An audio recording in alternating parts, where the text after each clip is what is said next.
Hapana, sasa inaenda kukauka kabisa. Bwana asifiwe. Amen. Sasa mimi nilitoka hapa jana asubuhi, nikaenda kujaribu tena, nikaenda asubuhi sikuona damu. Leo asubuhi sitaona damu. Mungu awabariki wapate. So piga makofi na biashara na vigelegele.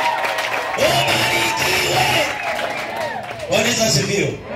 Mwanangu Pamela, ubarikiwe. Ubarikiwe vile ulivyoleta huyu umenyamaza. Ubarikiwe na ubarikiwe. Anamleta na ongei wako kama mabubu na wanaenda. So kufika hapa naye anamwambia huyu ndo nilikuwa nataka. Amen. Hata wewe chukua yule mgonjwa mlete. Mwanangu nilikwambia umepona na amepona hivyo hivyo. Hata wewe umepona, kuna magonjwa.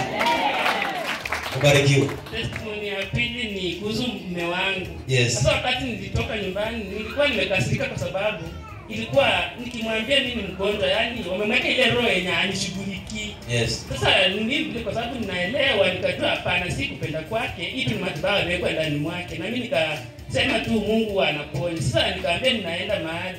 Wakati nilirudi nikamwambia unajua ni wapi nilipeleka? Si niko pesa ile kidogo ninaenda kila siku huyo. Ati ako wapi tena nikamkuiwa. Ati alikuwa Pamela pia anajua huko. Nikamwambia mimi sijui, lakini roho Mungu tu alimtokea tukaenda huko. Unajua vile nilikuja hapa, unajua Mungu alimfungulia njia. Nilikuwa na shemeji yangu anafanya kazi kubwa sana. Hata Mungu tusaidia kama tutakuwa tunaweka mabati ile ya chuma, kuweka chuma aliweke mabati. Kama Mungu atatufungulia kwa hiyo nafasi, anafanya hiyo kazi hapa Nairobi. Na alikuwa nipigia simu. Yes. Lakini vile nilikuja hapa, nilikuwa na 100 niliweka pale.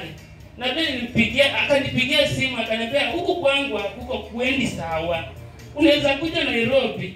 Nikasema sasa nitakujaje na mimi ni mgonjwa. Atoe jaribu na akanitumia fare. Nikasema na mimi natamani pesa hata kwa pesa yangu hakuna kitu. Baada tu ya masaa mawili hakuna haja ukuje hizo pesa tumia.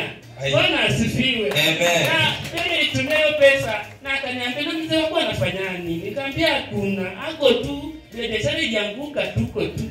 Anaweza kuja tufanye na yeye kazi. Nikamwambia hizi kata. Akaniambia nitumie vitu zake. Mimi nikatuma tu kai mwenyeji kwa shughuli zake. Ukuja jioni nikamwambia unaweza enda kufanya kazi na shemeji.